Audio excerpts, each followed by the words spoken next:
It's the SMT Podcast, and it's go time, May 27th, 2022. It's the SMT, joined with me, Dennis BP3. Dude, look how I did that, bro. I love it. What is up, everyone? It is Friday. It's the podcast. We're doing it live. And of course, for those of you that are here in the live chat, go ahead and hashtag 2LiveCrew for me. And those watching this on replay at a later time on DVR, hashtag replay crew. Me and Dennis got a couple of things we're going to discuss in tonight's show. We're going to be talking a little bit about Starlink, and we've seen some good stuff out of them recently. They've had a couple of announcements. There's some success that has been going on after they kind of hit like a rough patch for a while. So we're happy about that. And then the second thing we're going to talk about, and this one we're going to chop it and dice it up from a couple of different angles, but the Verizon discount that is now available in live. And apparently it's kind of hard to get to. Right, so it's not like the easiest discount to get in terms of like the sign up process, but we'll talk about it. And then I just want to kind of take the angle. What does this do for someone who's on AT&T or T-Mobile? Do they start looking at Verizon? Maybe if someone left Verizon because of price, maybe now willing to go back. Not really sure. How much that does for them, but is this going to help the single line customer, the 2-line, the 3-line? Pete, we kind of discussed it. It's not good for a 4-line banger, you know. So, but welcome to the show. That was that was the talk we had with Dennis last night. This is not the family plan switcher. Nah, and Zero Cool. Whenever you're ready, just let me know in the private chat, and I'll bring you in here. But yeah, let's do it, man. Let's start with this first thing. I'm gonna do a screen share actually, because I want to share the Starlink story. And like I was saying, they've had actually a pretty good run after having a drought, or of good news, but it was like a flood of bad news. You guys remember when they lost all those sats in that, like, I don't know, what was it? Some kind of storm, I suppose. Yeah, there was the sats, there was the price hike, there was the poor the I would call it the tone deafness of the $500 price tier. Starlink has not been on a great roll, but what is the good news is that they're still growing customers. Is that the good news? No, actually, well, kind of. They've gone ahead and they've expanded the service, and it's actually an international location. So I've kind of given up, sort of, just a little bit. Let me do the screen right here. Not that like I'm giving up completely. I really do hope that they find a materialized version of a success story.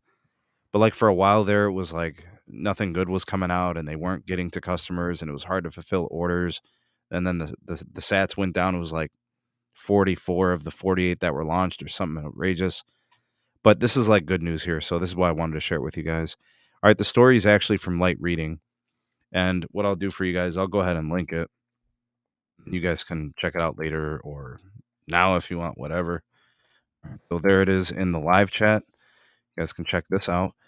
And essentially what I take from this is that Starlink has been trying to find new places that they can reach with their satellite service. And we like recently celebrated kind of Elon getting the service over in Ukraine. And people were excited about that because essentially what Ukraine did was they asked for the service. Like it was, I think, the defense minister. He literally tagged Elon, said, "Hey, you're talking all this smiggity about how great your service is, blah, blah, blah. How about you send us some gear? How about you get us connected?" And he did in like 48 hours. So we know what the company is capable of, and we know what Elon is capable of. So they've done some amazing things, and they've had some setbacks. This one is a one for the good guys. All systems are a go for Starlink in Philippines. Okay, so people in the Philippines, I know we have a couple of viewers, surprisingly, from there, or they were visiting there. I know there is a very active Filipino from the Philippines in the Discord. I'm gonna be asking him about internet options in the Philippines and if Starlink is a welcome change or if it's too damn expensive. Yeah, I wonder what the price is going to be locally there. It says here Starlink is expected to cover villages in urban and suburban areas and rural areas that remain unserved or underserved. So that might be a situation where there's one option or none. The service is expected to bring cost-effective internet access in these areas. Well, I don't know. on in unserved villages, it will definitely be competitive with satellite options, as we see in areas here where, say, your only option is HughesNet and they're charging roughly the same, but it's total crap. Sneak, can I come in with the absolute spiciest of takes? Yeah, go ahead, man. I don't understand the point of Starlink like actually existing, to be honest. The customers that would benefit most from Starlink, ironically enough, are gonna be people that are either in the most low, like underserved parts of the US, so the most rural parts of the US, and significantly so a lot of like, I would say like Latin America, places in Africa, and some of the islands over in Asia. But the price point that Starlink comes in at does not come close to what would line up with affordable connectivity for any of these demographics. I'll give you a background example from what Dennis is getting at. The price per month for Starlink in the US is roughly 80% of the annual wages in the Philippines. Like literally 1 month of Starlink could be a year or more than a year of income in a lot of other places where Starlink wants to go. So like it runs into this like triple compounding issue of A, how does Starlink make money? B, how does Starlink get access to these underserved people, which is the ultimate problem that satellite quote unquote should be fixing? And C, how does Starlink ensure that they actually have capacity to meet the needs when they actually saturate the connection in a given area? And I don't see how SpaceX with Starlink is solving any of these core problems at the moment. Well, I can tell you Another what it is solving. The average internet connection in the Philippines has an average downlink speed of 29 megabits per second. So that's an improvement. Yes, but Whatever they let's can look at offer is it. probably Let's better look than at the that. cost. Let's look at the cost per megabyte, though. Sneed, do you know what that 29 meg connection probably costs in the Philippines, roughly? Yeah, I have it right here. It says $32. All right, so $32 for 29 meg. Let's just round it up to 30 to make it even. 30 meg, 32 bucks. So basically a little over $1 per megabyte. Starlink is going to net you, would you say it's fair to say it'll net you 100 meg? Yeah. All right, so 100 meg, $110 plus an upfront, like, what is it, $500 upfront investment for the equipment? Do you see the problem? Right, but I don't know what they're going to be charging in the Philippines. Is their pricing the same across the entire globe? To my understanding, it is. Okay. Well, I didn't know if that was the case or not. I didn't want to assume the price. I'm assuming that when they go to a country, they consider the average cost. So they'll be slightly more expensive. Like, for example, I mean, what are they serving? This is essentially an archipelago, bro. Yep. Right? So, like, they could come in and maybe charge 20% more, 30% more, whatever the services are there. So I think they could come in at like $50 tops. If they can't come in at $50, I mean, they're not going to get people to switch from anything. 50 in the Philippines, 50 USD might be pretty steep too.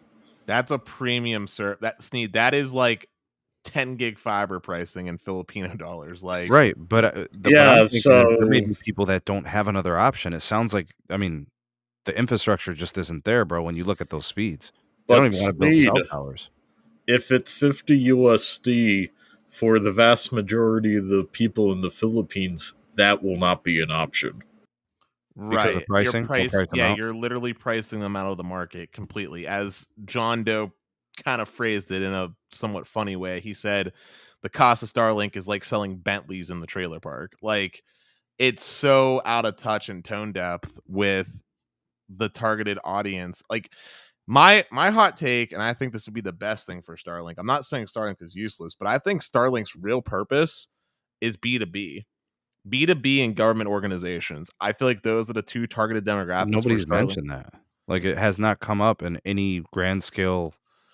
I know that's the problem, but I'm saying that I feel like Starlink would be better served focusing strictly on B2B and government. So the school building that's in the middle of nowhere, getting those students connected, the church in that random remote place, getting it connected so the people in that village or community can actually get internet from that church.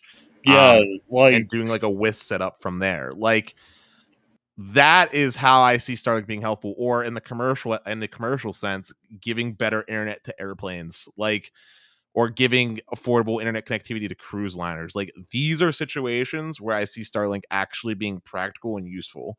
I don't see Starlink being right now with how the current iteration of Starlink is. I don't see it being very useful for a consumer direct to consumer model right now. There's another difficulty with doing satellite internet internationally. Satellite internet requires a certain frequency to be sent over, and in this light reading article, which I haven't looked at, do they mention if they can use all the spectrum that those LEO satellites use that in the US, in the Philippines, or is there something else earmarked for part of that range? They don't mention it, but I know for a fact that in certain areas across the globe, the spectrum that Starlink wants to use is earmarked by other Well, things. here's what it says. That's what It I'm says getting here- at. Here's what it says, Pete. There will be government associations here, specifically in response to like natural disasters, calamities. It sounds to me it's going to be more of a backup plan. I did like Dennis's remote Don't they church get a lot of idea. tsunamis out there and stuff? Or monsoon? Don't they get like monsoons? They get more monsoons than tsunamis, oddly enough. By the way, how's my audio? Excellent. Good. Yeah, I know. I'm just saying, if I was Elon Musk, like if I was Elon Musk for a day, my setup would be work with the local church in the village to get Starlink access there, set up WIS network from there to cover village. Like that would be a more effective use case for Starlink, in my humble opinion. And if you really want to look towards long-term connectivity solutions, I would lean even more heavily into fixed wireless need than Starlink. Because right now the cost economics just don't make sense. I mean, a local church in the Philippines, if you have the congregation each pay $1 a month to be able to use the unlimited internet at the church, everybody wins. You think they're going to have trouble with these types of countries, man?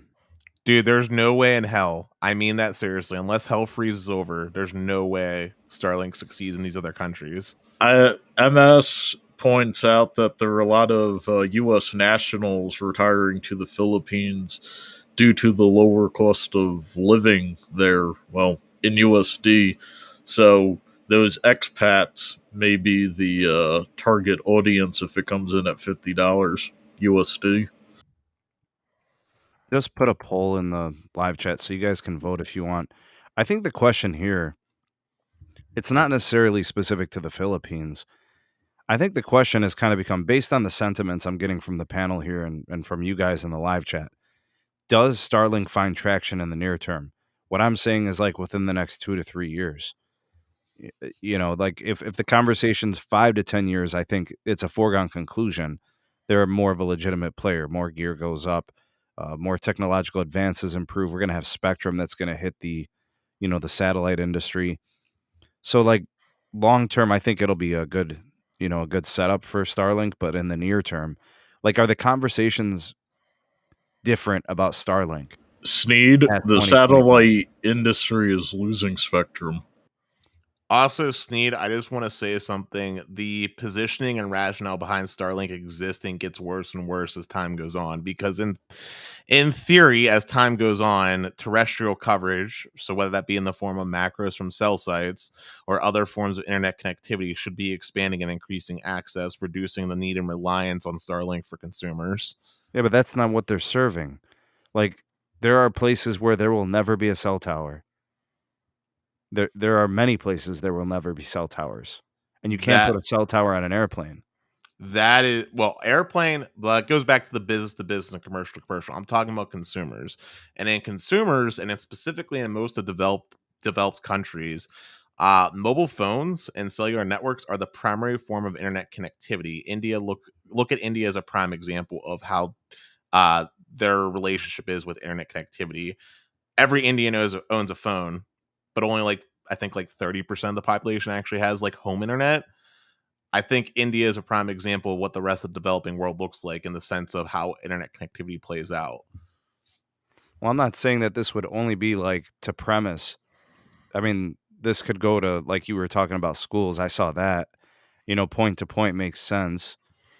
You know, th I mean, they're just gonna be another player. They're not replacing and shutting down other pre-existing businesses. Or in, like, the case, you described the terrestrial cellular. They're never gonna replace a terrestrial cellular. Most terrestrial cellular networks have 40 to 80 megahertz of sub-6 gigahertz spectrum on air. So, like, what is Starlink gonna do? They're gonna be very situational, and they're just gonna have enough capacity to keep people connected. I'll put it to you this way. The way I look at Starlink being a player is like the Escobar phone being a phone seller for iPhones. Like, it's so niche, it's so bougie, it's so exclusive that I don't like the only place where I see Starlink existing in the market and having true success and being what I would define as meaningfully useful is in the business to business and commercial to commercial situations and some government instances. Like, basically the FirstNet, the backup, the backhaul. Like, I don't see a situation where Starlink thrives in a consumer direct to consumer space. All right, let's check out the poll, man. It's been up for a few minutes. We only have 18 votes. Well, let's close that out in 60 seconds, and then we're going to start a new poll as we transition over to the next story. So the framework for the next story is the Verizon discount. And I guess we'll have to poll the people. I kind of know where you stand, Dennis and Pete. There's some good in this, and then there's some drawbacks, I suppose. So we Yeah, can cover those. we did a lot of talking about this last night. The way I want to frame it, and this is because of what people's responses was to the video in the comment section, I just want to make sure people understand what this is and what it isn't. You know, it's not it's not replacing a military discount. It's not replacing, the pricing from like T-Mobile One, or the pricing from the old Verizon Unlimited. Like, I don't know. I really do think that there was a little bit of pain from the price increases and then the lack of growth in Q1. And I think that put Verizon in a bit of a tizzy, and they're just trying to create a bit of a spark here. So let me go ahead and build the poll, and then you guys can chime in about it. I will agree with you that this does look like a Q1 damage control move. I mean, I'm excited, man. I mean, discounts, I don't care what the reason is, discounts are good. I'm happy Verizon is pulling out a discount. I need to track down a T-Mobile for Business liaison and see if I can get an insider rate for the Business Ultimate plan. I mean, I'll just put it this way: price matters a lot. I know it shouldn't, but the price of a product greatly affects the way that I look and perceive and judge the type of experience that I have the expectation of. Like, i.e., when I was paying full price for T-Mobile, I expected premium experience. With the Magenta MAX discount, while I still expect a premium experience considering I have Magenta MAX and considering I'm on an MNO directly, I'm a little more forgiving when there's the odd hiccup along the way, considering that I'm paying a third of the cost of what Verizon would charge me for those 3 lines, or what AT&T would charge me for those 3 lines. So Verizon bringing about that discount, even if it's only for 3 lines or less, I still think is good, especially since for the longest time in the postpaid wireless industry, it was always the single line and double line users, which are more and more prevalent, that got the raw end of the stick when it came to deals. Oh, definitely. Most deals are exclusively on family plans. This is targeted for like a couple of 2 with a tracker watch on the dog's harness, so to say. Also, hot take. I actually think that Verizon did this in response to cable to some extent. Because if you think about it, it's a $15 discount, right? For off of 2 lines. That's how the math works. No, the No. math is $15 off a single line, $25 off of 2 lines. So $25 off of 2 lines to get more. That would bring it down to what, $80? Yep. That's perfectly in line with what Xfinity Mobile 2 lines cost, $80, and you're getting a way better plan with the Get More plan. So I think it brings it down to a lot of the pricing. Like, it makes it more like T-Mobile. It makes it a little bit cheaper than AT&T. So what you're getting at is, for a small group plan of no more than 3, they may be trying to pull back converts from, say, Xfinity or Spectrum Mobile. yes, I look at it that way, because then they don't have to share any of the money with them. Tell you the truth, that's the most logical move I can see. And I think I noticed somewhere that about 30 to 40% of the Xfinity or Spectrum Mobile lines are only like 1 or 2 people per household on them. So correct. There aren't many like 4 or 6 person households using that. It's more like a couple who, say, recently moved in together and they're just bundling it with their internet. Yeah, if you think about it, the pricing with the traditional MNOs, when you do like 4 or 5 lines, you're starting to look at like $25 to $35 a line. Right? So in that sense, the MNO's pricing is fine. It's no different than the others. It's when you got like 2 or 3 lines. You know, it's cheaper to go with the bundling with the cable operators, because they'll charge you $30 a line. Yep, and soft cap you at 22 gigs. And then people are like, I'll just make sure I'm on Wi-Fi most of the time. And honestly, it's 20 gigs, Pete. But honestly, the 20 gigs doesn't even matter as ultra wideband gets deployed, because the ultra wideband doesn't count against it. So, but you need to be in one of the markets where there's ultra wideband. So, well, that's why I add the key caveat as it gets deployed. So, yeah, so in my market at the moment, that you're on hotspots or a lot, or data bucket. I would say in my market, you're on Verizon's ultra wideband. I would at least say minimum 50 to 70% of the time. I was connected to it about that long when I was there. I'd say it's pretty accurate. Yeah, it's getting pretty solid. I mean, the handoffs could use a little bit of work, because there's some spots where it just drops off for no reason, but that will come with time. It's already downtown in the city, and there's millimeter wave in the city, and it's definitely all over the highways. So, and if I'm not on the C band, the Wi-Fi hotspots, there's so many of them in Pittsburgh, I kid you not, Sneed or Pete, yeah, it's that crazy. you can literally just turn off the data completely and just use Wi-Fi, and honestly have your own little Wi-Fi cell network, so to speak. Yep. So that's that. I mean, the one thing that's interesting is this is digital. It is digital. So they don't want you bothering, the reps if you're not, buying a phone. Huh? It being digital just compounds my thought of it's for them use on the cable bundle for the cell phones, because us older people like in-person interactions. I Yeah. agree. It's targeting the younger demographic, and the younger demographic is going to be the ones that are the single line or two line users that would have likely been more, Well, you know what they're doing is people are going in and asking about this at the store, and they're telling them you gotta sign up online. which I'm sure their sales reps absolutely love. I mean, T-Mobile, the reps get rated on how many people they can convert to Magenta or Magenta Max walking in, where Magenta Max is a uh, more bang for the buck for the conversion.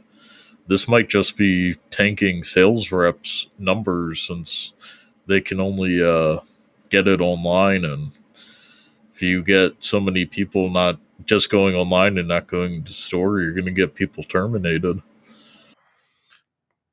Unless they have a way to like match an online offer, which I'm sure they probably do, maybe. But you see my concern there. They might also be trying to get rid of associates. Uh if they are, it's one of the stupidest decisions Verizon could ever do. Hey, how many businesses have you noticed to maintain high profit, minimize staffing? No, I get it, but if your goal is to try to get people to upsell onto premium plans, they don't just whimsically do that on their own. They typically take some convincing, and they need someone to demonstrate the value proposition of why it makes sense to go with the Get More plan versus say the Verizon Start or whatever. Like, remember, the average consumer, they look at price and they look at just a number. It's easy to read a feature sheet to someone, but actually selling something to someone is explaining why it matters, why it's going to change and impact their daily life, why having the Hulu Disney bundle is actually behooving and a great value, and talking about the content that's on there for someone that maybe doesn't watch Hulu or Disney Plus. So, You All right, know, I let me totally agree with you. I mean, 4K streaming on Magenta Max, the average person be like, I maybe stream some random YouTube, but until they see a tractor picking corn, harvesting corn in 4K, they're not going to be like, ooh, I need this. So in circling back to the situation about, store reps, you know, s- somebody comes in and they ask about this discount and this promotion. I mean, that's gonna kill the store rep, right? That's like a conversion they're trying to make, right? So they're trying That's to a get a sale, failed they're trying to add new conversion. lines, and then they got to send the lines away. So like you got to think to yourself, these reps are pissed when these people come in, find out that it's a digital exclusive, and then they got to send them away for them to just do it online. or Sneed, here's a very likely outcome that happens. Sales rep lies or doesn't lie. Maybe they just straight up don't know because it's online only channels that are not informed about it.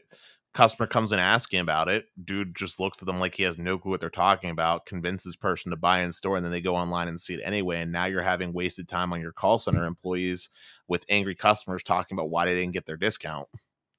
Also, if they added their third line in the store and they find out it's online, they can't do anything because your account has a maximum of 3 lines.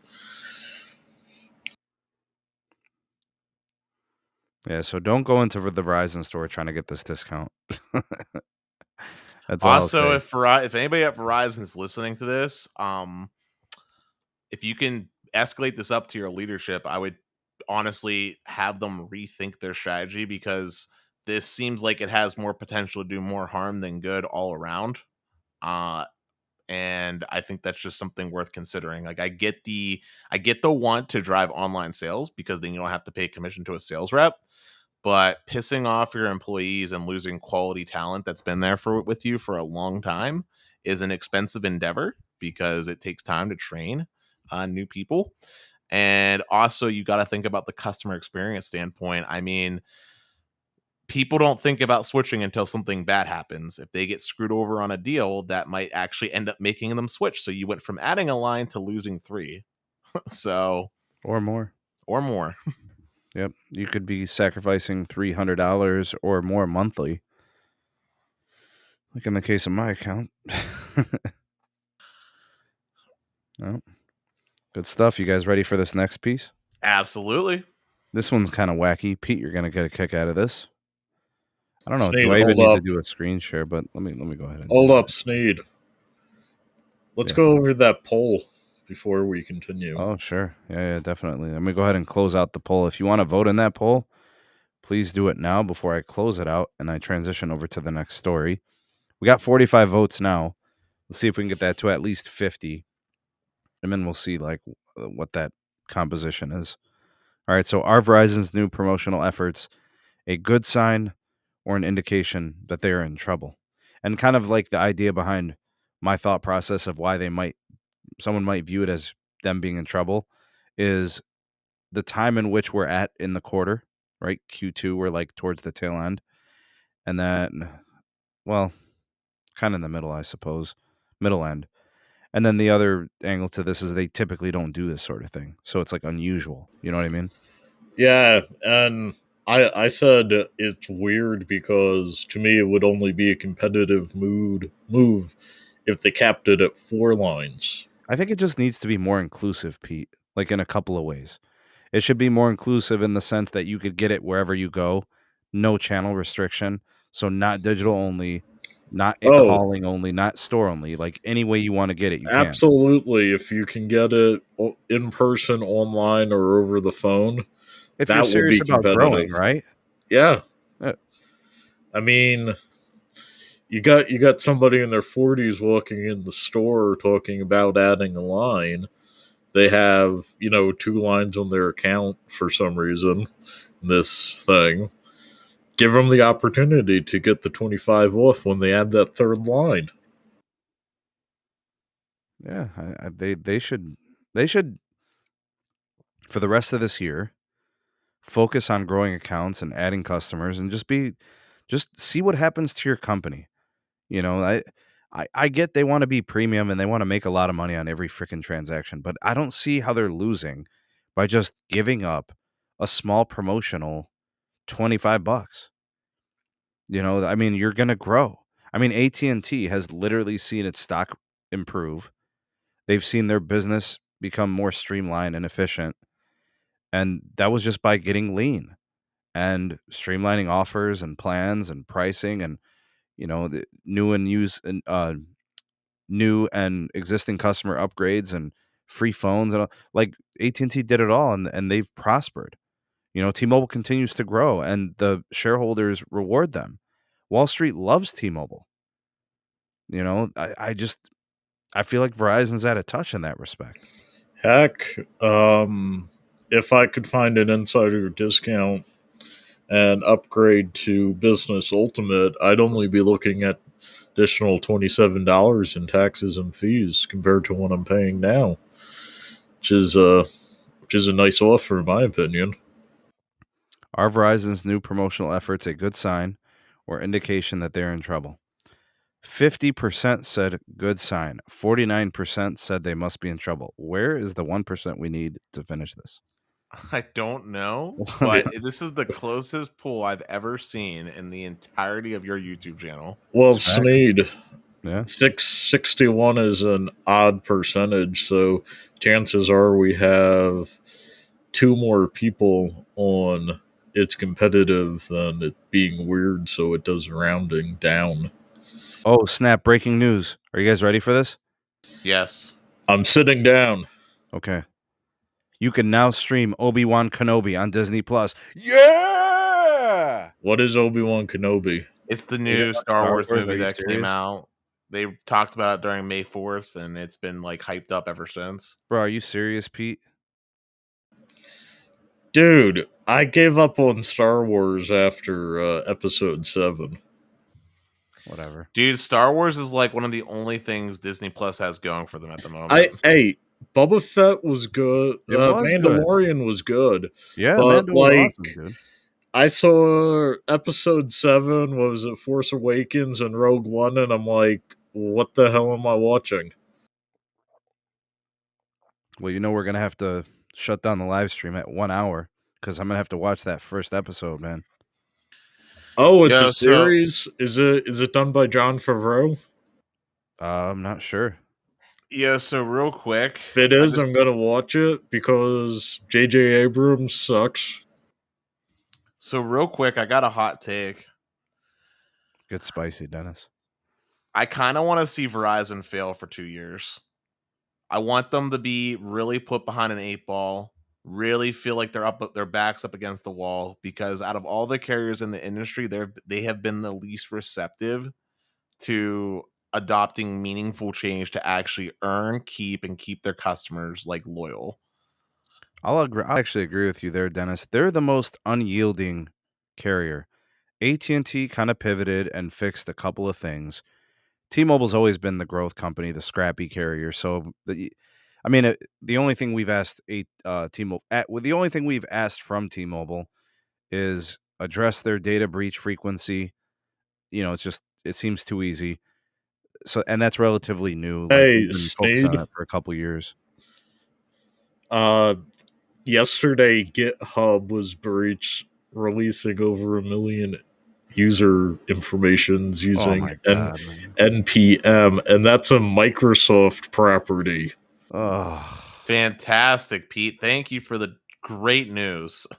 Hey, terrible. I love me my cybersecurity online forum. You know How what's bad? sad How is many I users, actually Pete? have. Well, I'm one of them. Over me too, so I need to change my password. Wait, how many customers do you think utilize those services? Over a There, billion. nah, there were over like 400 million unique users on there, Okay. which is a ton. Yeah. It's I was crazy. going to say pretty much if anyone ever takes any form of like IT course in college or like comp sci course, you probably made a GitHub. You probably made a GitHub for your projects. So, Well, okay, so what have we asked from T-Mobile? The pricing has always been competitive. We always felt good about their ability to run promotions and compete for business. I think in some markets, people have probably asked for a little bit better reliability, but it's not because they're not trying. Obviously, where they do the upgrades, the network improves over and over and over again. We see that. So, that's it.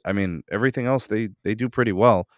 I still think to this day, people saying that their customer service sucks now, it's got to be situational because most of my interactions with them have been pretty good. did So, you not see my Twitter post about or my Twitter behind the scenes with Pete?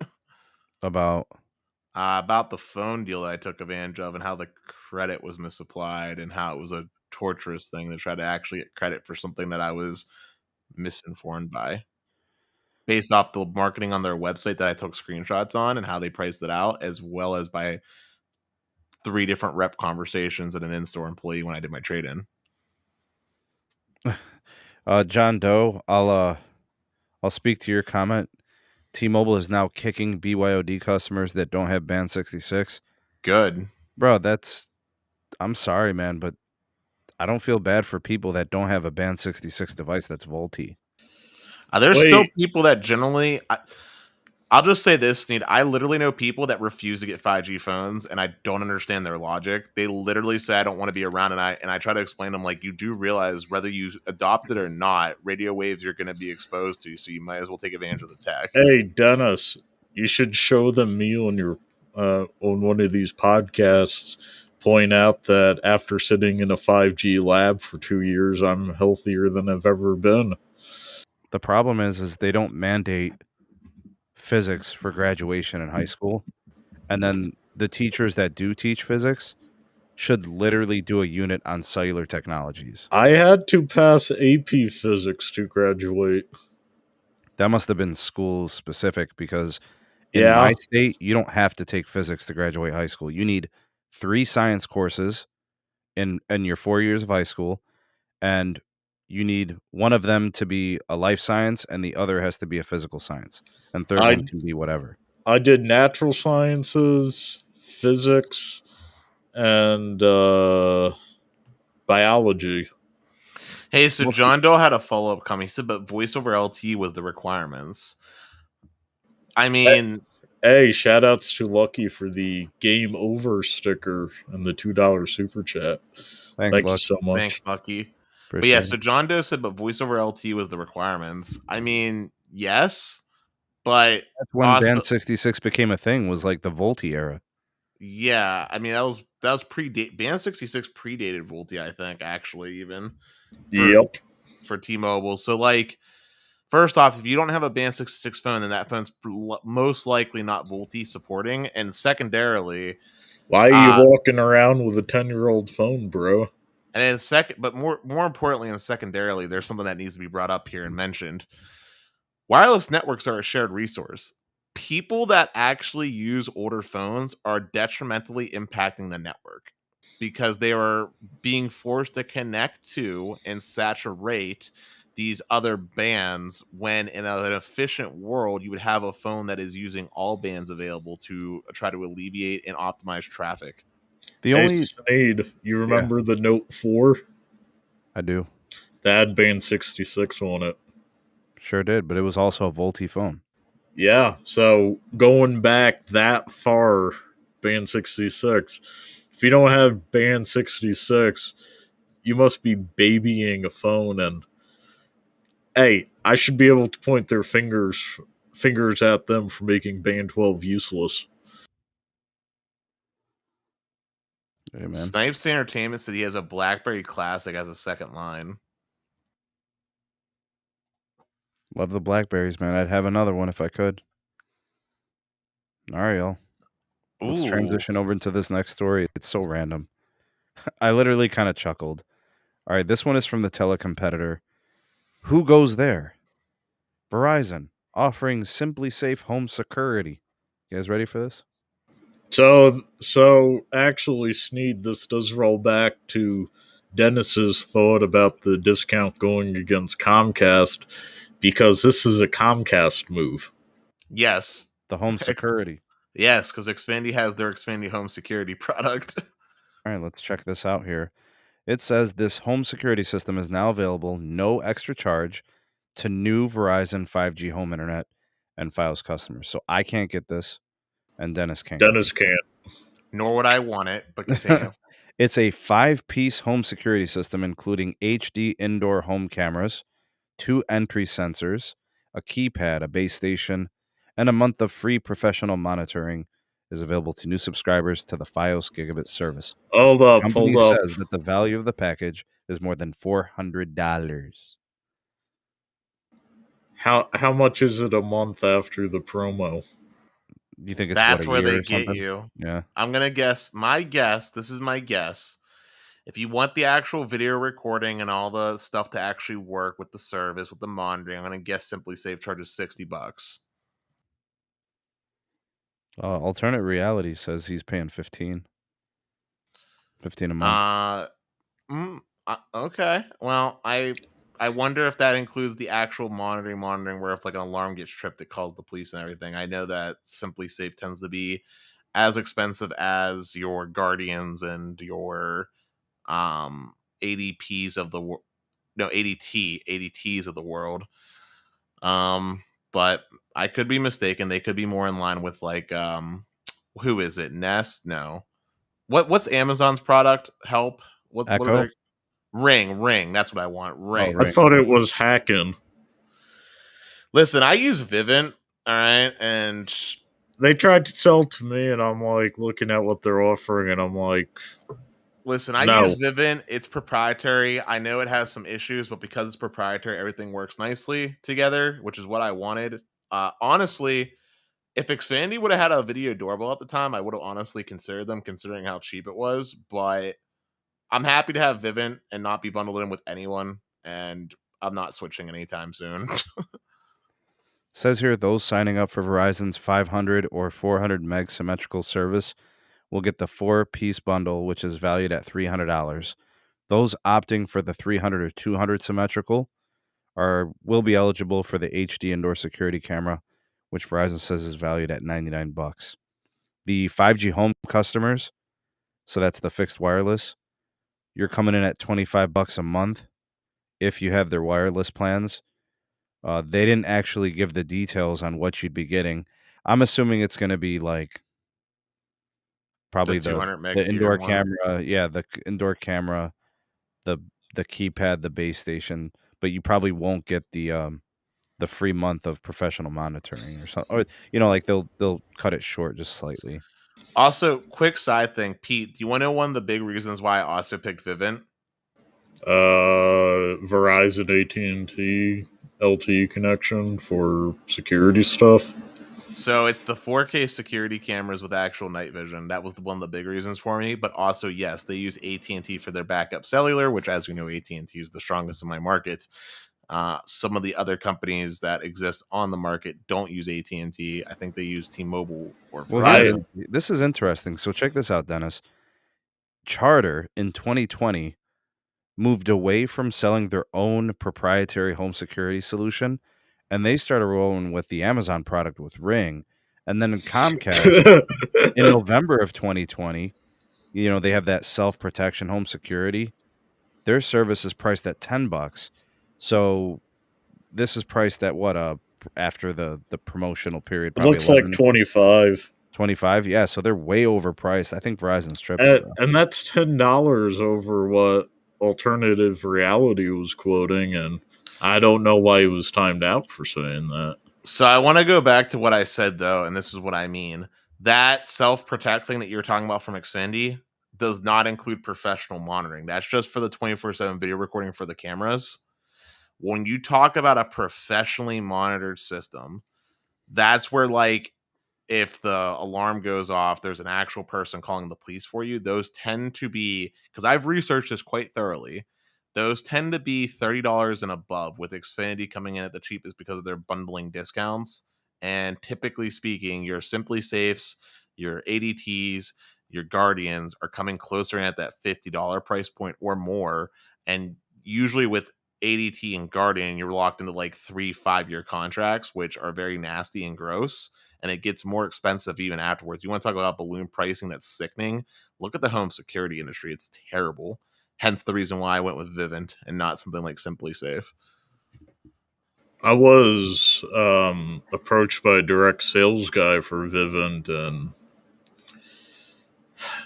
man, their stuff's expensive for. Yes, their hardware is more expensive than others, but that's because it's proprietary and it's because their cost of service is cheaper. I rather spend more on the equipment and spend less on the monthly than get roped into some 5-year deal where I'm like paying off like the crappiest hardware. Hey, I'm gonna continue doing what I'm doing. Ubiquity, I'm going to assume. No, all of my surrounding neighbors have outdoor security systems. If anything happens, I just get their video.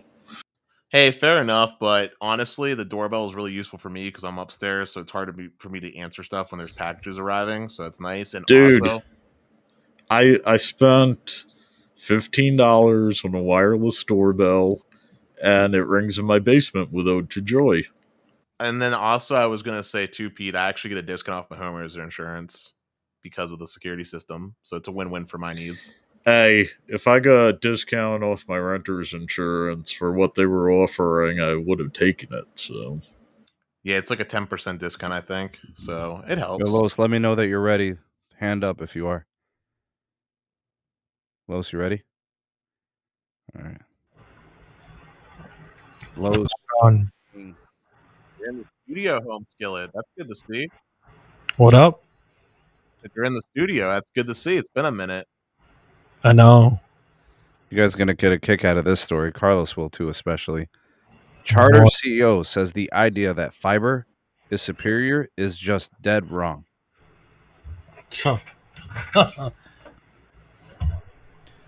That's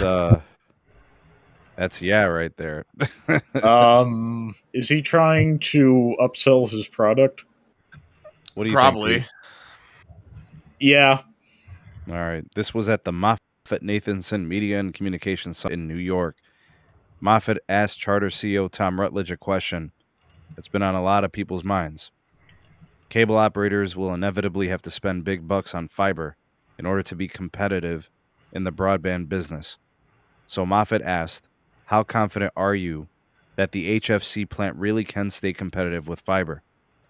And he said, quote, We have a lot of fiber in our network, and it's really a question of where do you end the fiber and what technology do you use to maximize the connectivity with the end device.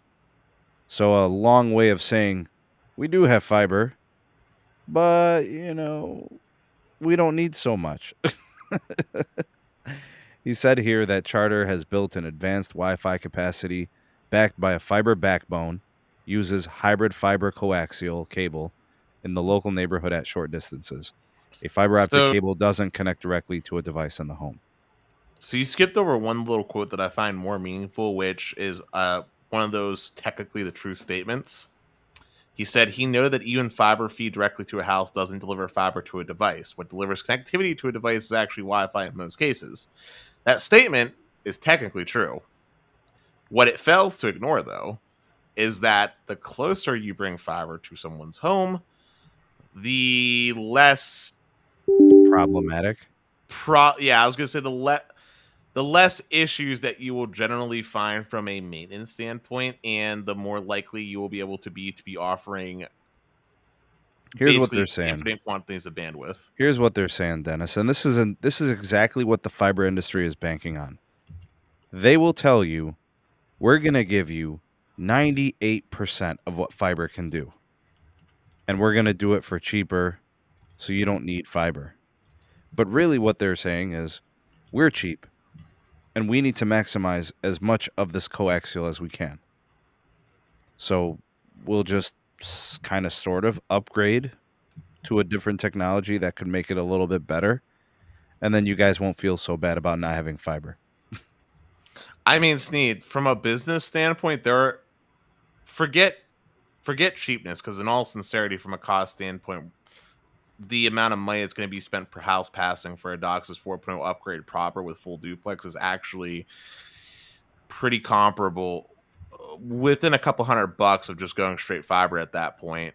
It's not necessarily about cheapness. There's other business decision aspects that make using coax still make logical sense for the needs that are projected out over, I would say, the next decade. And the short TLDR version is coax can get 10 gig over coax, right? And realistically speaking, if you project data use cases over the decade, is any consumer going to need more than 10 gig? Answer, probably no.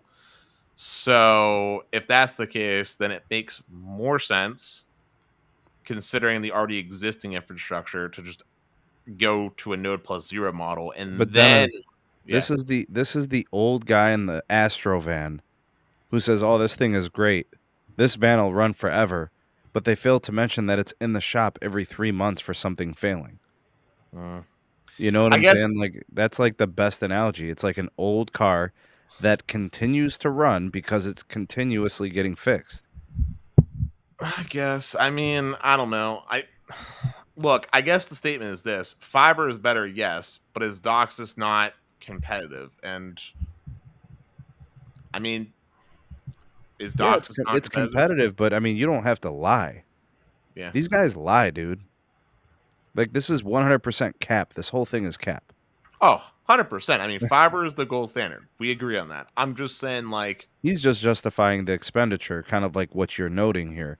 DOCSIS 1.0, or excuse me, DOCSIS 3.1 is costing him $9 a passing. I mean, that's nothing, bro. You can go to Chipotle, get a burrito and and some chips and salsa, and it's $10. yeah, but DOCSIS 4.0, I believe, with last estimates, was something like, I want to say it was like $100 to $200 per passing, Yeah, depending but on if Dennis, you're what doing. I'm saying is they'll go to places that just need some form of an upgrade, where like the uplink is just anemic and the downlink is inconsistent and they need to do upgrades regardless. They're probably going to be doing drops. They should do some new nodes and stuff, like the work that's done at the front of these neighborhoods. Like a lot of that stuff needs to be redone. So if you're going in and you're replacing hardware and infrastructure, then just do your passes and you're going to have to come up with an upgrade because fixed wireless access can do better than whatever the hell is there. Like the OG coax, Dennis, is not breaking 10 megabits uplink. If you're not like fixed wireless can compete easily with DOCSIS 3.0, Right. That's Can kind of what I'm. actually mop the floor with DOCSIS 3.0. So, So they have to uh, do something, like, so even if it is the 3.1, as long as it's an upgrade from the previous, operations, then yeah, it's an upgrade. And what'd you say for the 4.0, Dennis? 100 something? I think it's like $100 to $200 per house They have pass, to depending spend, on man. They got to depending stop being on so cheap, dude. They're so cheap. it depends on whether or not the operator goes with full duplex or not. If they do extended docks, it's cheaper. If they do full Dennis, duplex, what's their capex? A company like Spectrum or Comcast. What are we talking here? Is it 10 billion annual from these companies? I think it's less. So you have Uh, wireless carriers, each of them spending Comcast is over 10. capex. Comcast is capex. I was wrong. Comcast capex actually increased 8.2% in 2019 to 11.69 billion, and then rose uh another percentage, and then it decreased here. So from 2019 it increased to 11 billion. 2020 it increased, and in 2021 it actually decreased down to 10.15. So yeah, 10 to 11 billion seems to be where they're chilling Yeah. fiscal year. Oh, let me get to what was hey, it? Sneed. Greens. Yeah, 2 super chats. We got a $5 one from Green9227. I wanted to bring this up when we were toward the end because he says, what is the take of the panel on portless phones in the future?" So, like, no charging cable. The Honestly, worst man, thing. I don't care as long as it's good. Chances are when you go portless, it's not going to be good. There's going to be trouble, and then there's nothing you could do about it because it's wireless. Yeah, it's like you'd have a hard time sideloading a recovery image, for example. Pete, do you think the OSs are stable and good enough at this moment in time where we could do away with connecting them for drivers? No. Um, eh, I mean, I've never connected my Pixel to the computer. I've just done Wi-Fi file transfers, or So over the air could be good enough, you're saying? could be, but it depends on how you want to, monkey with the phone. What do you It think, Dennis? so wireless over the air updates are fine. The problem isn't that. It's when the phone actually has a problem. Picture the person that cracks their screen and now can't interact with it and wants to recover data off the phone to Well, put that's on what a I'm new saying. You'd have to have like mirror technology where you could mirror it to another device. Yeah, You and the know, problem would be that you wouldn't have a touchscreen to work to even get to that point. That's the problem. So well, yeah, like you'd have to enable a mode. It would have to be a command, like with the power button, volume, whatever, that sort of so thing. I'll just put it this way. It's better to have two things. It's better to have both the wireless solution and the wired solution in the event that something goes wrong with the wireless chipset or if something goes wrong with the port.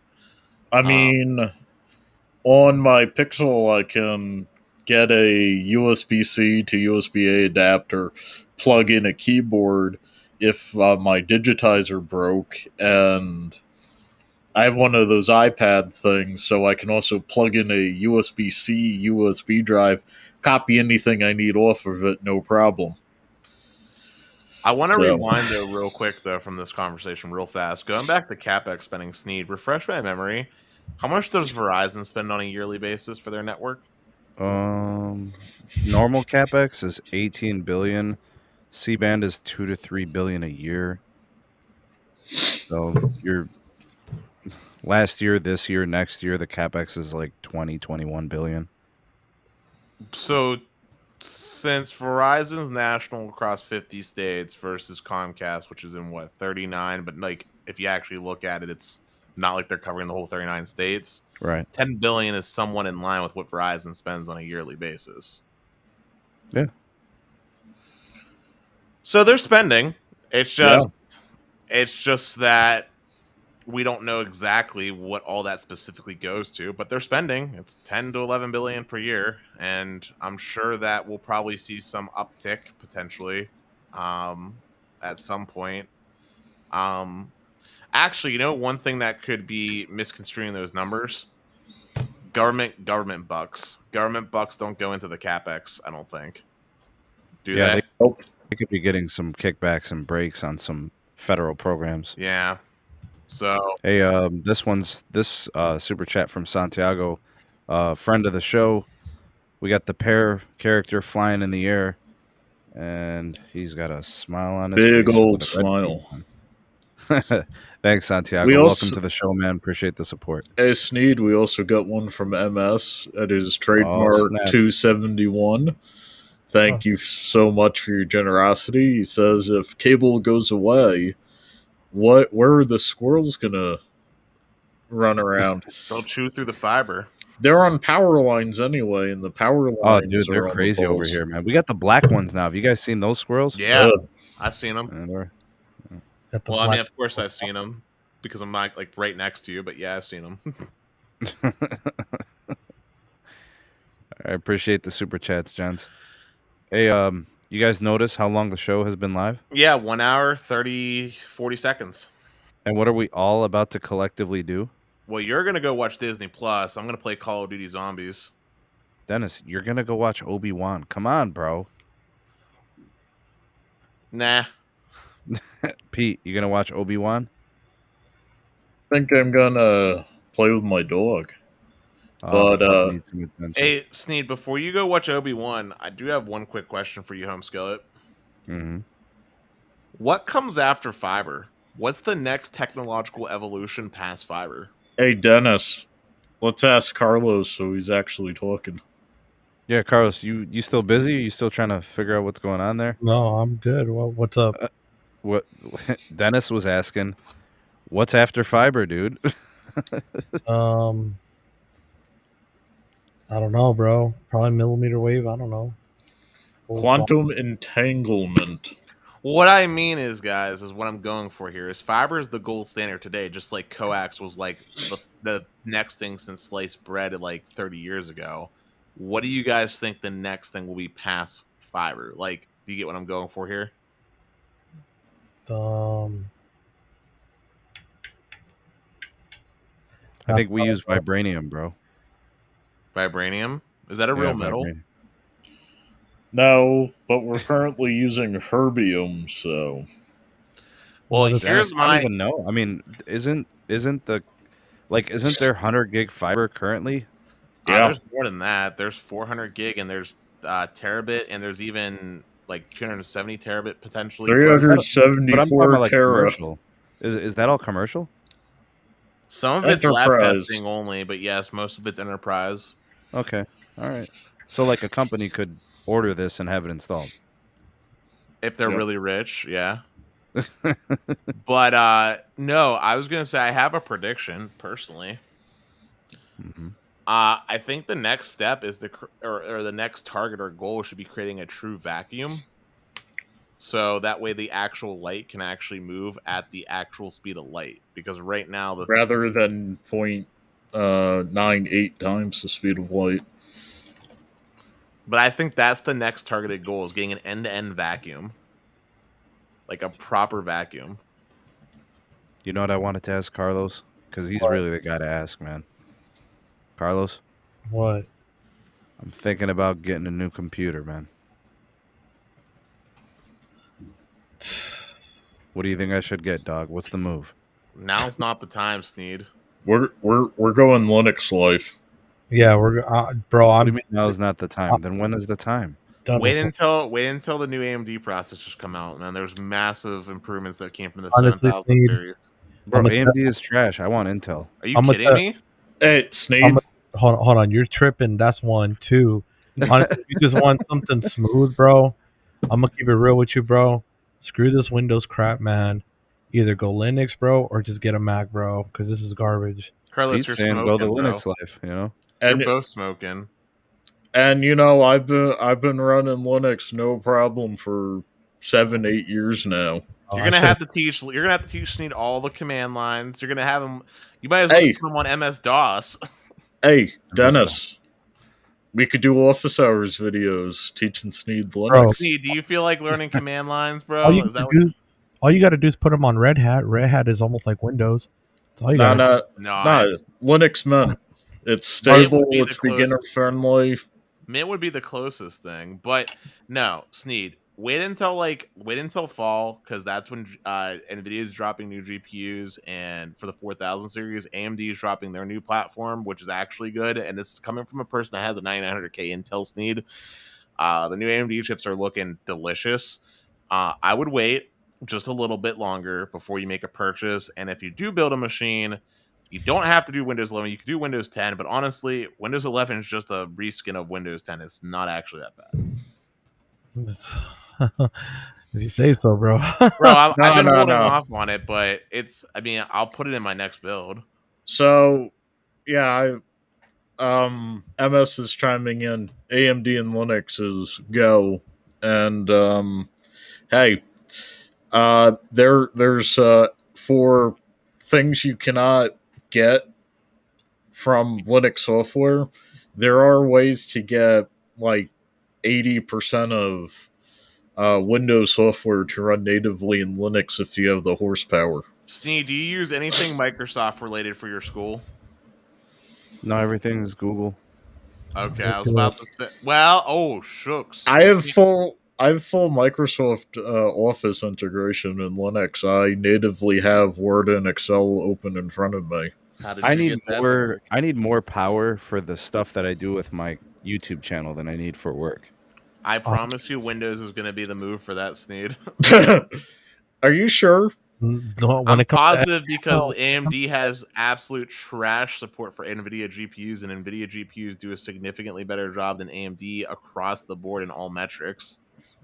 In Windows, but AMD GPUs in Linux exceed what you can get from NVIDIA in Windows at the moment. Dude, the way I would describe it like this is Linux is like the Windows phone. It's a fine OS, but has absolute garbage support from app developers. Is there any... bro, I'm going to tell you this right now. Anything I edit, bro, it's on my Mac. I cannot edit Windows. Windows is garbage for editing. Is there any version of the MacBook Pro or some app, like some Mac machine that doesn't overheat? Bro, yeah, the new Mac. It's all the M1. The new M1 Max. It's good. But I've edited. I think my wife wants to be able to use my machine, so like I might have to go that route too. Hey, you could also do Linux depending on the editing software on that machine. Yeah, nice. I mean, I'll agree with you. The M1 Max is a fine. I have a MacBook Pro, Sneed. It's a sweet little thing. But I'm just telling you, man, if you want absolute max horsepower and that's what you care about, you're gonna do AMD paired with NVIDIA with a nice fast Gen 4 PCIe SSD. That thing is gonna be screaming fast. I'm saying AMD on Linux. Yo, John, like, I appreciate the super chat. You're like my brother from another. But like, who gives a damn? Who is Darvin Ham? You're gonna have to tell. Like, he used to play in the league, I think. He's a coach. He can actually coach. Is this real life? Yeah. Okay. All right. Yeah. Hey, Flyboy Rex has a question for you, Sneed. If he tried to get a discount and he's already a customer, how does he go about it? Add a line. As long as you don't have 3. You'd have to have 1 or 2 lines pre-existing, and you could add 1 or 2. But hold on, dude. I don't know if you guys have heard this. A couple people, actually, I read already 6 people reporting this, that if you have the 3 lines and you add the discount, they're actually adding a free line. That's what I'm hearing. And I've already read 6 different people posting the same thing. Where, on Twitter, Reddit, where? Reddit, dude. Reddit, and then a couple on Twitter. I mean, if it's like that, then that's actually a damn good price for a family plan, and that changes my view on the poll we had. Hey, John. Can I ask a question, Carlos? This is directed at you. You gave T-Mobile so much shit for the free lines. Where's that energy when Verizon does bro, that? they're that shit too, bro. Don't the free lines. I'm sorry, I gotta call a spade a spade. Hey, I'm a free line promoter. Free lines don't fly with me either, bro. That's why I brought it up. I don't like free lines. I'd rather pay. I'd rather pay, but I'll tell you this: the 3 free lines I have would have been Republic Wireless if they weren't on my T-Mobile plan. So yeah. Wireless is Dish, still a baby. thing. Yes. they would not have waited for Dish. Yeah. Can I ask a question real quick? By the way, calling spades, spades. What's everyone's thoughts here about Verizon being assholes about the data cap on wireless? Just need Carlos is we're saying that every single company has reached out to him with that same notification. So I'm not This gonna. appears to be a new plan thing, right, Carlos? Yep. So we cannot single it out just on Verizon. It's T-Mobile and AT&T. All three. I've done it with my consumer lines, and all have the newer plans. I have you know that, Dennis. You have one of those new plans right now. So I got a warning already on my line with that plan. All right. Then I got a warning on the Consumer Elite, the new one, and the Magenta MAX. I just got that one yesterday. What warning did you get on the Max? Saying that if I keep abusing the network, I can either be suspended and or canceled. At But one it's point, a spare account, so I don't care. It's not my business account. How So much are you using? Dude, I use almost a tera. And then the second one I use 300 and something gigs. The second month. so on my T-Mobile Magenta Max line, because I've just been going hammy pop ever since UC has started to get good, and I did that speed testing video. I'm currently at 160 gigabytes on my Magenta Max line. I have to throw this in here. I think this is fair. There are people who do not have home internet or Wi-Fi at their house. Mm-hmm. It is very easy to use 300 gigs of on-device data in 2022. Oh, yeah. If you are consuming high quality, high resolution video, you can easily go over 500-600 gigs of data in a month. Well, Sneed, I got a very easy way for people to figure that out. On every single iPhone, you can see what your data usage is, both for your cellular and your Wi-Fi. And if we were to take a look at my Wi-Fi usage on my iPhone and just add that to my cellular usage would be over 800 gigabytes just looking at my phone if we were to add the Wi-Fi data usage on there. What's crazy is I was team no Wi-Fi for 7 years, dude. This is how much I've used on the Pixel so far. How much, Carlos? Tell us. 897 gigs. And You're approaching a terabyte. I still got 19 days left on my cycle for the new Get More. Yeah, I don't know, man. I've never received the letter. I've never received the notification on my old Verizon plan. So, but if they send me that, I'm literally going to reply, send me this again and I'm leaving. You don't have to tell me twice. Hey, Sneed, this is the thing. You know I got a line on that 2017 plan. Right. And I got a line on the 2005. Mm-hmm. Never got the warning. My T-Mobile Me neither, but I'm just saying, I don't want to never. see that. My old because I have an old AT&T Unlimited line, never got the warning. It's only these newer plans, bro. They're so strict on them. It's over 100 gigs. I don't care if it says unlimited premium on-device data. Once you hit over 100 gigs, do it for 3 months in a row, and I bet you'll get a letter or you'll get an email. 100 gigs isn't even anything crazy. Especially a week ago, we had Roger Etner on. He was saying that the average consumer of a cell plan, not as power users, seems to be using less than 15 gigs a month. So I guess they want to rein in the continual excessive users. Okay. This one is on Wait, can you remove the green check because I can't see Carlos? So this one's on the Beyond Unlimited line, okay? Beyond Unlimited is the older plan. All right? This line I use it normal. I don't speed test on it or nothing. I've already used 3.5 terabytes on it, and I still have about 9 days left on my billing cycle. Wait, Lois, you say you don't speed test on it? Why is speed test app the first one with the usage on there? Bro, this was the how do you call it? The last month when I was speed testing on it. Yeah. This month I didn't speed test on it. By the way, Green asked a question for $5. Thank you, Green. Thanks, Do Green. we think Apple will go portless instead of USB-C for No. the phones? No, No. nobody's Hey gonna. guys, I have an idea for a new video series. If you get a notification from a carrier that you're abusing the network, maybe you use like 200, 300, 400 gigs a month. If they send you a notification, I want you to email it to me. I want you to just blur out your name, blur out your whatever account information you need to conceal. And I will put these carriers on blast every week that they send that to someone.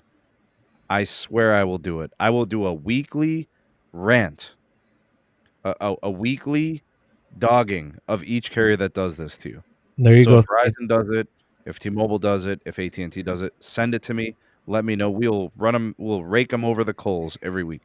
Yeah, 22 Verizon. gigs? 27 days left. All right, and you can see how much I've used. Damn. Oh, that it just there you go. You gotta turn the brightness down, dog. Man, this is horrible. On the phone. I saw a 27 on the top. So I used 53. No, you gotta turn the. Okay. So 53.96 on LTE and 31.93 on ultra wideband. I still have 27 days left, and this is on the Beyond Unlimited. Oof. That's me using it. This was I use mainly this one for live streaming, so that tells you right there. Yep. 3 days. So Verizon would have a freaking stroke if I used their Verizon fixed wireless internet or the phone internet like I use my home internet. Do you guys want to know what I've been averaging ever since I started stress testing what no data cap looks like on average? Do you want to know what my new average is typically? 6 What? tera. I'm averaging like 30 terabytes a month. Dang. Damn. Yeah, ever since I found out that Verizon Files really is no data cap, I've just went balls to the walls. I have like infinite bandwidth. I'm averaging like 30 tera a month. Hey guys, guess what? You're done. We're going to bed. Obi-Wan. Hey, Sneed, Mhm. guess what? Happy holiday weekend. Yeah, man, you're gonna what? Play Minecraft real quick? Call of Duty, bro. Come Call on. of Duty. My bad. Because he's one of those kids who plays first-person shooters. Listen, I just got back into it, man. I needed Don't something. Dennis, just don't get your ass kicked by 7 Yeah, don't get year-olds. murked by some 6-year-old. Bro, Listen, who I doesn't needed pick my up- I need my dopamine rush, okay? And also on a side note, I want you to know I'm actually really good. My kill death ratio is like 2.7, which is decent for Cold War because they have skill based matchmaking. So I'll take it. Hey, whoever's playing Call of Duty tonight, make sure you murk Dennis like right away. Like upon I'll see spawn. you on Nuketown. Like, spawn camp him and just peck him off when he spawns in. Good luck trying to spawn camp me. I got an M60 that's decked out that will 2-tap you or 1-tap you to the head. John, And we just got demonetized. John, just throwing this out there. That's called deprio, dog. Yep. It Hey. does happen. Hey, Steve, do you want to know what's funny is real quick? There's one thing I just wanted to mention. Have you noticed that some of the pre-pin MVNOs, I'm not going to mention specific names because I don't want to ruin it, but have you noticed that some of the pre-pin MVNOs are less strict about their data caps when they have data caps than Verizon postpaid is being right now? Until they find out where the issue is, and then they have to plug it up. Yep. That's not by design. They're just Look at what They don't happened. have the system to look for excessive users. Look at what happened with Total Wireless, bro. Yep. All it took is me talking about it. 2 people ruined it. Well, that's why I didn't want to mention any names, but I'm just saying there's Wow. some pre-paid MVNOs out there. Hey, the best we network in 10 years. It's Brandon. Thanks for the super chat. Yeah. The best network in 10 years is going to be Dish, sir. the best network is going to be the one you're on because ideally we'll all have enough bandwidth on every network and the coverage will be roughly uniform. The best network is going to be the one that actually deploys a proper layer cake with an actual dense grid of small cells, mid-band capacity with at least minimum of 200 megahertz of mid-band deployed. Bro. That's Dish. Or Comcast if you're or big cable. Yeah. Yeah. You actually think Comcast will deploy a proper network, Pete? No, they'll buy T-Mobiles. Oh. Hey, bro, you know what I've noticed? So I noticed this, and I've been driving around with it, and then I'll go network selection, and actually force it. It's actually how do you call it? 315.010. We have that broadcasting here. If you look that up, that's literally CBRS only from Comcast, and you can do it on Verizon. Is it licensed or unlicensed? It's unlicensed, bro. That's unlicensed. But who's broadcasting? Who's that with? I don't know who's broadcasting it. I've been trying to find out. Oh snap! This one's from John, a super chat. Dennis gonna get pwned by a 10-year-old on COD, and they're gonna tell him his cell phone takes are trash. Listen, I'm gonna say something real quick. On the PC version of Cold War, you can straight up just disable voice chat, so literally no one can talk to me. And I'm also just gonna say something. I play Call of Duty dirty. I don't care. I don't care about being called a camper. If I have to lock down some domination flag B, I'll lock down that flag, and you best believe that I would say every 2 out of every 5 games, I'm getting some AC-130s up in the air. Bro, you know what I would say to Dennis? I would kill him 10 times in a row, like every time he spawned, and then I'd message him. I'd be like, yo, there's a spicy take for you, dog. Sneed, you do realize that I'm actually good at gaming, right? Like, I was literally top 500 in North America for Overwatch season 6, 7, and 8. Bro, John's right. Camping is weak, bro. Kick rocks, bro. Camping? Hey, listen, I took the high ground. Dennis, you said you mute it so you don't hear the 7-year-olds talking to you worse than Peter Capaldi in the thick of it. That's actually not the reason why I have the game audio or the voice audio disabled. It's because I like to listen for footsteps, and any game chatter just interrupts my listening for footsteps. That's why do you think I got Astros, bro? I listen for footsteps. Listen, Dennis is pissed, bro. He's lurking in the shadows. Acechando en las sombras. Listen, let me just tell you this. I know Nuketown so well, I could close my eyes and maneuver around the map just off sound alone. Damn. Dude, I've been playing Nuketown. Since OG Black Ops 1. See, this is why they call me Telco Poppy, because I know how to speak the slang, bro. I'm telling you. Listen, I'm Tech Jesus, and and I'm just gonna say there's gonna be. I'm not gonna phrase that because we'll definitely get demonetized. But look, y'all just have an awesome night. I appreciate everyone that's supporting. If you haven't done so already, smash that like button. It needs some love. Make sure you share this with a friend or a family member so they can get the news about the Verizon discount and much more. And also be sure to get hyped for best phone plans on Thursday, because saying it live here, we're going to have Peter Adderton on the show for Mobile X. Snap. Nice. Hey, Sneed, do you know who all super chatted tonight? Hit me. We got Lucky. We got Green with a bunch. We got Santiago Hernandez, MS, Mike McAlenian, and it's Brandon. McAlenian, bro. Am I getting better or worse? Worse. You're regressing. Get your bifocal glasses, you boomer. You can't read. Dude, Pete's command of the languages across the globe are impeccable. This is something I don't understand. Let's see. Let me try this again. Ian. Oh, God.